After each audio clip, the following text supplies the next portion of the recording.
Here is the another classification of good, that is durable goods and perishable goods.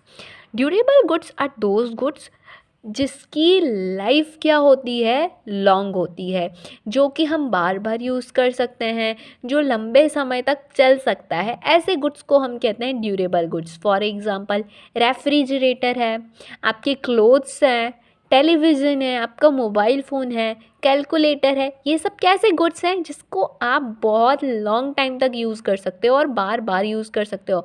आपने एक बार TV ख़रीद लिया, उस पर कोई चैनल देख लिया, इट डजंट मीन कि आपको दूसरी बार दूसरा चैनल देखने के लिए या फिर दूसरी बार वही चैनल देखने के लिए दूसरी टीवी लाने की ज़रूरत है. नहीं. पेरिशेबल गुड्स कैसे होते हैं? The goods which do not last for long time and एक बार उसको कंज्यूम कर लिया जाए तो दोबारा कंज्यूम नहीं किया जा सकता. फॉर एग्जाम्पल मिल्क, फ्रूट्स, ये सारी जो खाने पीने की चीज़ें हैं, ये क्या है, हम पेरिशेबल गुड्स में काउंट कर सकते हैं. क्यों? बिकॉज ये लंबे समय तक टिक नहीं सकती. आपको पता है, दूध से बनी मिठाइयाँ या किसी भी चीज़ से बनी मिठाइयाँ आप रखते हो तो लॉन्ग टाइम तक आप नहीं रख सकते हो उसे. एंड एक बार आपने उसे कंज्यूम कर लिया, सो उसको दोबारा वही गुड को आप कंज्यूम नहीं कर सकते हो. हाँ, वापस से उसको ला सकते हो, परचेज़ कर सकते हो, बट वही चीज़ वापस से यूज़ नहीं कर सकते हो. So this is the difference between durable goods and perishable goods. Now we are coming to the another classification, that is private good and public good. Private good are those good which are possessed and owned by private individual.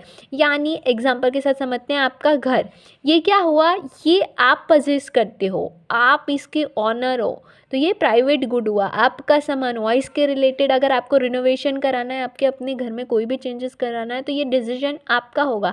आप उसके अंदर invest करोगे, आप उसे use करोगे. कोई भी बाहर से आकर के बंदा आके ये नहीं कह सकता कि भाई मुझे यहाँ रहना है, मैं कुछ, अगर रहने के लिए आपकी परमिशन चाहिए होगी and you may charge rent whatever. So इस तरीके से क्या हुआ, जिस गुड को कोई पर्टिकुलर इंडिविजुअल पजेस करता है, ओन करता है, उसे हम प्राइवेट गुड कहते हैं. And in the opposition to it, public good किसे कहेंगे? That can be used by many individual at the same time. अब ये कैसे पॉसिबल है? फॉर एग्जाम्पल आपके पार्क्स, आप शाम को पार्क में जाते होंगे, घूमते होंगे, तो आप ये तो नहीं कहते कि ये सिर्फ मेरा पार्क है ना. रोड्स ले लीजिए, ये सारी चीज़ें क्या हैं, स्ट्रीट लाइट्स आपकी, ये सारी क्या है, पब्लिक गुड्स है. That can be used by many individual at the same time and it is not possessed and not by one particular individual. अब हमारी इसी गुड्स में आगे, गुड्स क्लासिफिकेशन में आगे बढ़ते हुए जो लास्ट क्लासिफिकेशन है, that is about consumer goods and producer goods. Consumer goods किसे कहेंगे? When a consumer consumes a good and this good is capable of satisfying a particular want directly, then it is called consumer good. जब कोई consumer किसी particular product को ख़रीदता है उसके consumption के लिए, तो वो क्या हो जाएगा, कंज्यूमर गुड हो जाएगा. अब ये कैसे गुड्स होते हैं? फिनिश्ड गुड्स होते हैं, जो कि आप लोगे. जब फॉर एग्जांपल यहाँ पे दिया हुआ है कुकड फूड्स, आपने लिया और उसे तुरंत कंज्यूम कर लिया. उसी तरह प्रोड्यूसर गुड्स किसे कहेंगे? When a good is used eight intermediate stage of production at final stage, when a good is used at intermediate stage of production of a final good and it is purchased by a producer to produce final good. और वो direct क्या होगा, direct consumer से, consumer उसे consume नहीं करेगा, बल्कि वो इंटरमीडिएट गुड हेल्प करेगा फाइनल प्रोडक्ट बनाने के लिए, उसे कहेंगे प्रोड्यूसर गुड. थोड़ी लंबी डेफिनेशन हो गई, easily short, long story short में कहें तो ऐसे गुड्स जो प्रोड्यूसर को यूज़फुल होते हैं अपने फिनिश्ड गुड्स बनाने के लिए, उसे क्या कहा जाएगा, प्रोड्यूसर गुड्स. अब ये ऐसे गुड्स होते हैं जो कि कंज्यूमर डायरेक्टली कंज्यूम नहीं कर सकता, कंज्यूमर नहीं खरीदेगा, इसे कौन खरीद रहा है, प्रोड्यूसर, ताकि वो क्या कर सके, इससे, इस गुड्स के थ्रू या इस गुड का यूज़ करके वो क्या बना सके, फाइनल गुड्स बना सके जो कंज्यूमर को बेचना है. अब फॉर एग्जांपल आप कॉटन ले लीजिए, प्रोड्यूसर क्या करेगा, कॉटन लेगा और उसका क्लोथ बनाएगा, तो ये कॉटन क्या हो जाएगा, प्रोड्यूसर गुड हो जाएगा, उसकी क्लोथ बनाएगा और वो क्लोथ कंज्यूम होगा कंज्यूमर के थ्रू। मशीनरी ले लीजिए, अब ये मशीनरी क्या हो जाएगी, machinery will be helpful to the producer for producing his goods.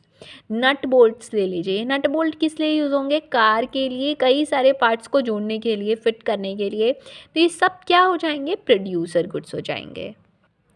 Hope the types of goods जो हमने क्लासिफिकेशन सीखी वो आप सभी को क्लियर है।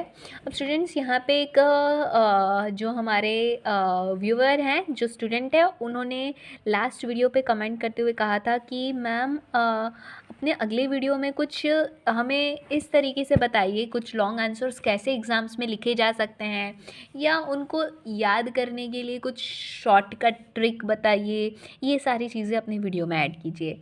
सो फ्रेंड्स, आप यहाँ क्या कर सकते हो, ये एक लॉन्ग आंसर हो जाएगा। अगर आपको पूछा जाता है एग्जाम में टाइप्स ऑफ गुड, तो यहाँ पे physical goods, intangible goods, non economic, economic, durable, perishable, private good, public good, consumer good and producer goods, इस तरीके से ये बहुत बड़ा आंसर हो जा रहा है। तो अगर ये आपसे क्वेश्चन एग्जाम में पूछा जाता है तो आप क्या कर सकते हो, आप चार्ट का यहाँ पे यूज़ कर सकते हो। आप चार्ट बना के एक चार्ट यूज़ करोगे जिसके बेसिस पे आप पहले गुड्स की कौन से बेसिस पे डिफरेंट होते हैं। For example on the basis of physical existence, on the basis of exchange value, on the basis of durability, on the basis of ownership and on the basis of use. Fine, कौन उसे use कर रहा है उसके basis पे ये पांचों goods को आप क्या कर सकते हो, उस बेसिस पे कैसे डिफ्रेंशिएट करते हैं, क्लासीफाई कर सकते हैं, वो चार्ट के थ्रू बता सकते हैं और उसके बाद आप अपना आंसर लिख सकते हो। डिफाइनिंग, एक एक गुड्स के टाइप को डिफ़ाइन कीजिए और फिर उसके एग्जाम्पल दीजिए। अगर आप उसकी कुछ कैरेक्टरिस्टिक्स लिख पा रहे हैं then that is well and good, वरना इतना भी इनफ हो सकता है आपको अच्छे खासे मार्क्स गेन करने के लिए। कोशिश कीजिए जब भी आप चार्ट ऐड करते हैं अपने किसी भी क्वेश्चन आंसर में, तो वो हमेशा ही आपको एक्स्ट्रा मार्क्स गेन करने के लिए हेल्पफुल रहता है। इफ़ यू वांट कि हम इस तरीके की भी चीज़ें ऐड करें, मान लीजिए कि चार्ट बना के दिखाएं आप किस तरीके से और अपना आंसर एट्रैक्टिव बना सकते हैं, तो श्योरली प्लीज़ कमेंट कीजिए, हम वो चीज़ें भी वीडियो में ऐड करेंगे। Now coming to our next concept that is of wealth and welfare.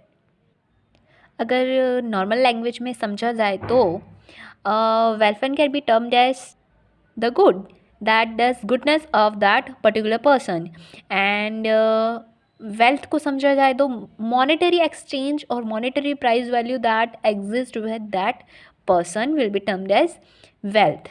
अब यहाँ पे हम wealth को समझने की कोशिश करेंगे on the basis of its characteristics। The first characteristic mentioned over here is it possesses the characteristics of usefulness।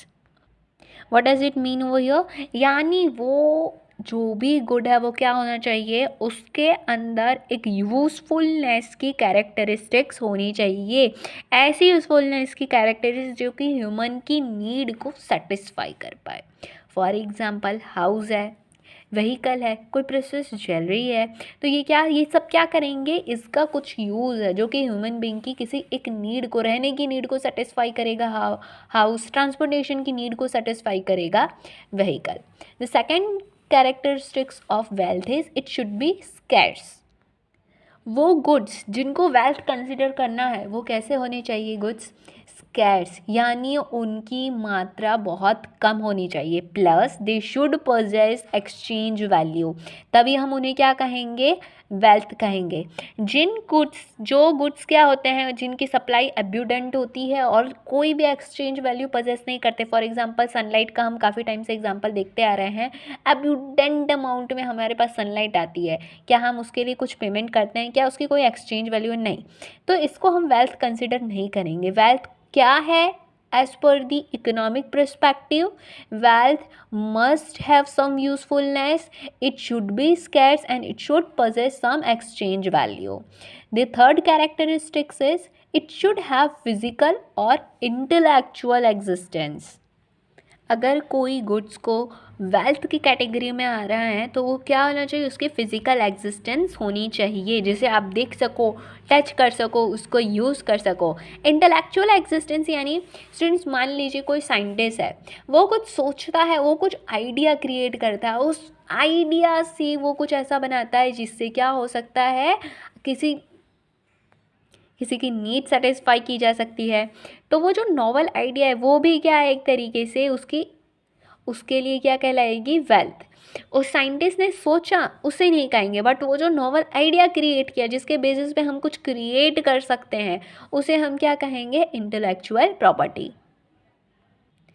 Wealth constitutes goods which are capable of exchange, यानी वेल्थ ऐसे गुड्स हैं जो कि एक्सचेंज किए जा सकते हैं, ऐसे गुड्स नहीं जिसको आप एक्सचेंज कर ही नहीं सकते हो।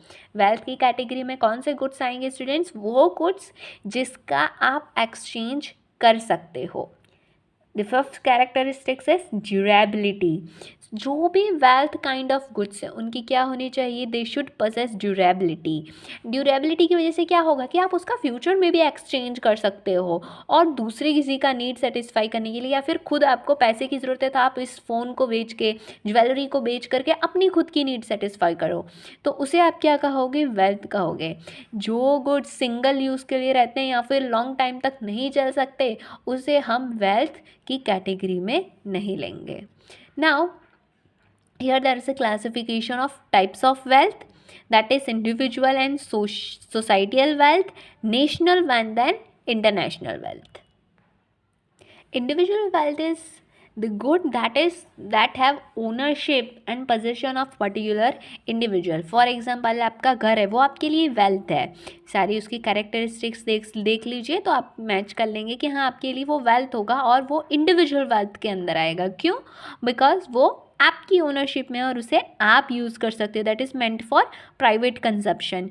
While the good the wealth that is meant for societal consumption it would come under societal wealth. यहाँ पे एग्जांपल दिया गया है डैम का। अब जब डैम है तो वो कितने सारे पर्पस के लिए यूज़ हो सकता है, ड्रिंकिंग वाटर के लिए, इरिगेशन के लिए। सो इरिगेशन के लिए जब वो यूज़ कर रहा है तो वो एक फार्मर नहीं, वो मल्टीपल फार्मर के लिए यूज़फुल हो रहा है, तो वो क्या आ जाएगा, किस वेल्थ में आ जाएगा, सोसाइटल वेल्थ में। उसी तरीके से if you want to differentiate national wealth and international wealth, then the wealth that is possessed by a particular nation it will be termed as national wealth। जैसे कि अगर हमारे पास कोई नदी है, एक पूरे नेशन में बहती हुई नदी है, लिटरेचर है, स्क्रिप्चर्स है, वो वहाँ के लिखे हुए चीज़ें हैं, तो वो क्या कहलाएंगे, उस पर्टिकुलर नेशन के वेल्थ कहलाएंगे। महाभारत, रामायण, गंगा रिवर, ये सब क्या है, कहाँ की वेल्थ है, this are the wealth of particular country. और जिस वेल्थ को आप एक से ज़्यादा नेशन के साथ शेयर कर सको या फिर वो एक से ज़्यादा नेशन को बिलोंग करती हो, वो क्या हो जाएगी, international wealth. Now we are moving toward our another topic that is welfare. Welfare means enhancement of life situation, standard of living and overall state of improvement. So welfare क्या clear करता है, so welfare talk about those activity, those goods which would help you to enhance your life situation, जो आपके standard of living को better कर सके, आपके अंदर पूरा ओवरऑल इम्प्रूवमेंट ला सके, उसे आप क्या कहोगे, वेलफेयर कहोगे। Now we are moving to another topic that is factor of production. First of all, what is production? The activity of conversion of raw material and resources into final good will be termed as production. Production एक ऐसी activity है जहाँ पे raw material और बाकी सारे resources का use करके एक फाइनल गुड तैयार किया जा सकता है। वो गुड जो ह्यूमन की नीड को सेटिस्फाई करे उसे हम क्या कहते हैं, production. What are factor of production? The factor which contribute into the activity of production are known as factor of production। वो सभी factors जो कि production की activity में अपना contribution देते हैं उन्हें हम factor of production कहते हैं। There are 4 factor of production. This is the most important thing that you need to remember as a commerce student। General life में भी आपको पता होना चाहिए कि there are 4 factor of production। They are land, labor, capital and entrepreneur। सो यहाँ पे हम हमारा लेक्चर का एंड करते हैं। एक टॉपिक आपका बाकी रहता है, that is of trade cycle, उसे हम नेक्स्ट वीडियो में कवर अप कर लेंगे। स्टूडेंट्स, होप सारी कंसेप्ट एंड टर्मिनोलॉजीज आपको क्लियर होगी। I have tried to explain it with examples, जो नॉर्मल लाइफ के एग्जाम्पल्स होते हैं उससे समझाने की कोशिश की है। Still if you have any doubt please comment, मैं कोशिश करूँगी कि नेक्स्ट वीडियो में उसका सॉल्यूशन आपके लिए लेके आ सकूँ। And please share it to all your friends जिनको इसकी ज़रूरत है। लाइक कीजिए, सब चैनल को सब्सक्राइब कीजिए एंड प्लीज़ कमेंट कीजिए। With this, thank you all, have a great day.